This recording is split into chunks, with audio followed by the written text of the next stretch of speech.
Similitude and dissimilitude of the Igorot people to the other indigenous people of ASEAN like Hmong and Shan people. The objectives of this video is to compare the similarities and differences of the Igorots to the other indigenous people like the Hmong and the Shan people.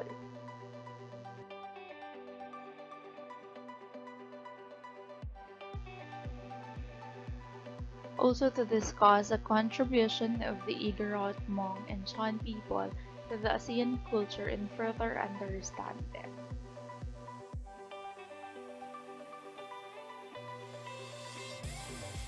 Lastly is to relate with the beliefs, arts, food, festivities, traditions, stories, etc. of the Igorot, Hmong, and Shan people.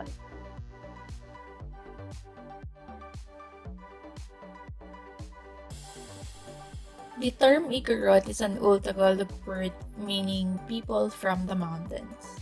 The Igorots, which comprises numerous tribes in the northern part of the country, are mostly residing in the mountain ranges of the Cordillera region. They numbered about 1.5 million in the early 21st century, and the main identified groups are Bontoc, Ibaloy, Ifugao, Isneg, and Kalinga.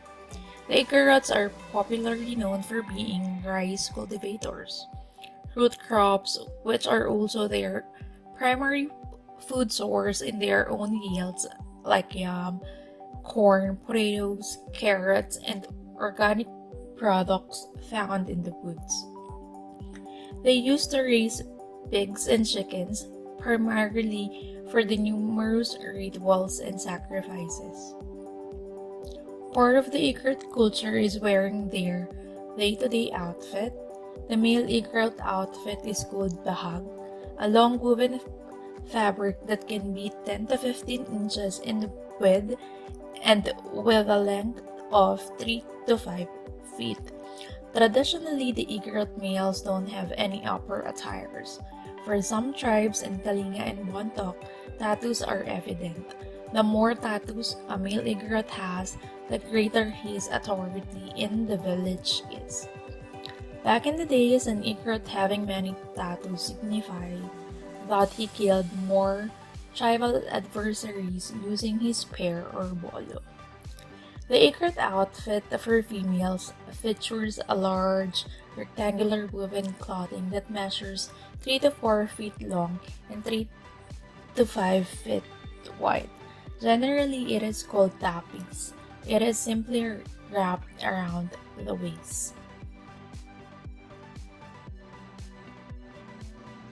The Hmong migrated from southern China in the 19th century to the mountainous area of Laos, Vietnam, and Thailand.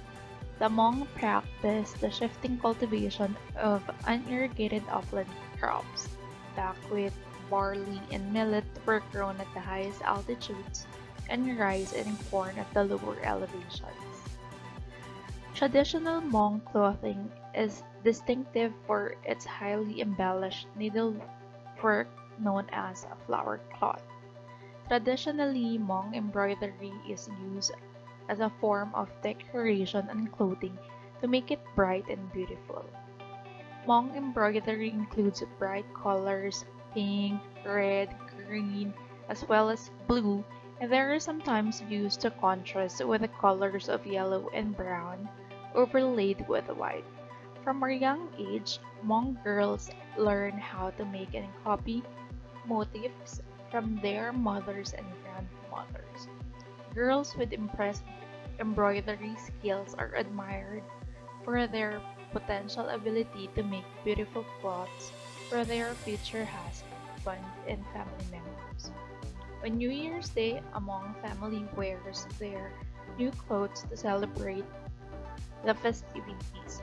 This is for good luck, health, and prosperity.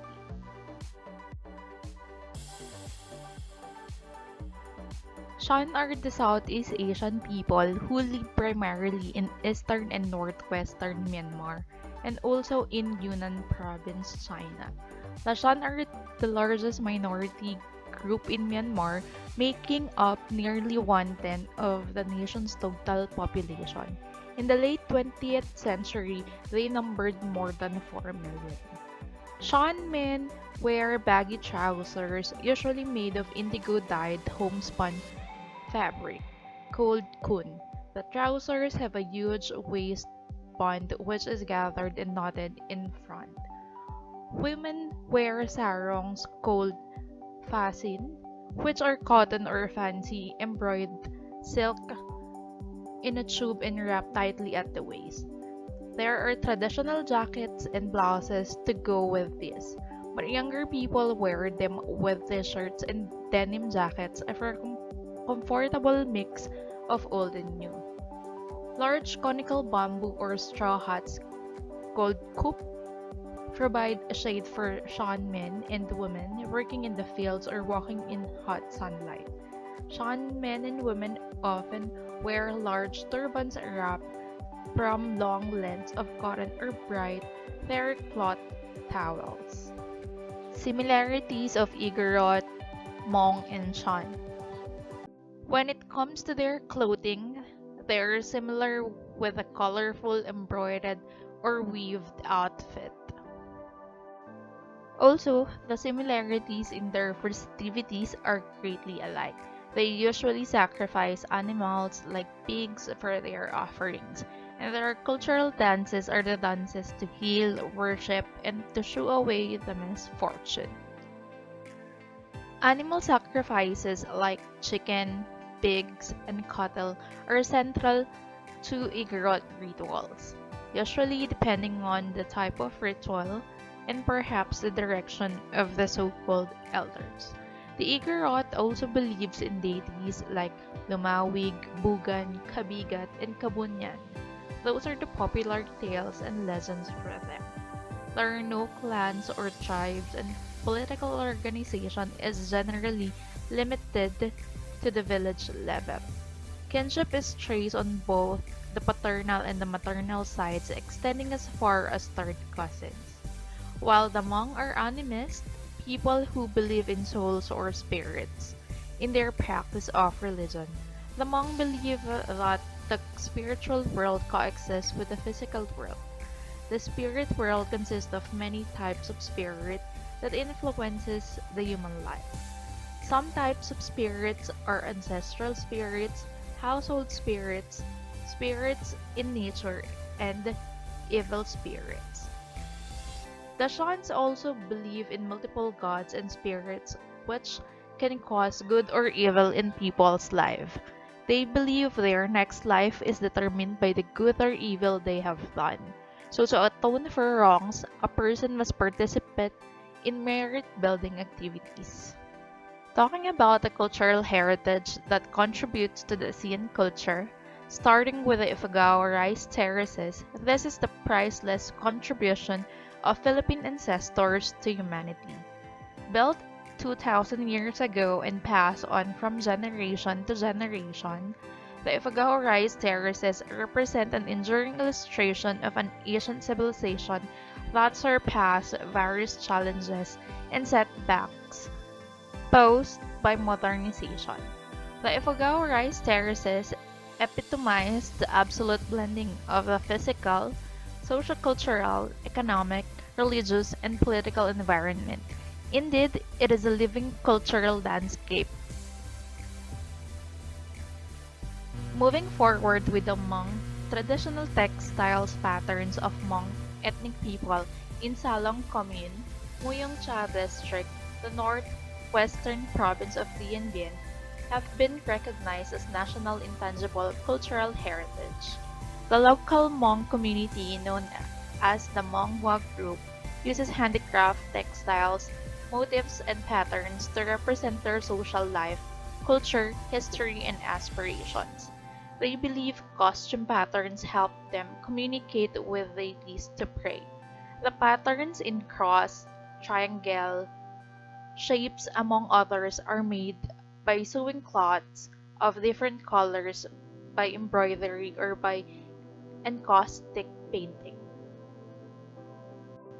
And lastly, when it comes to Shan, they have rich cultural heritage and are a proud and sophisticated race. They are a gentle and peaceful people.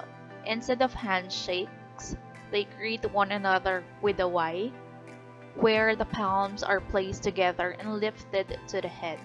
How high the hands are raised is determined by status. The Shan have a cooperative community mindset and are much less focused on individualism. Monks and the monastery are highly respected and play a vital role in educating in Buddhist ways and in schooling. In addition to that, to still preserve their culture, outside every village is a large spirit house where the village spirits reside. Each household also has their own smaller spirit house and a spirit shelf inside the house where candles are lit and offerings are made regularly. Thank you for watching. This is Janaisa Ann Bautista taking up Masters in ASEAN Studies.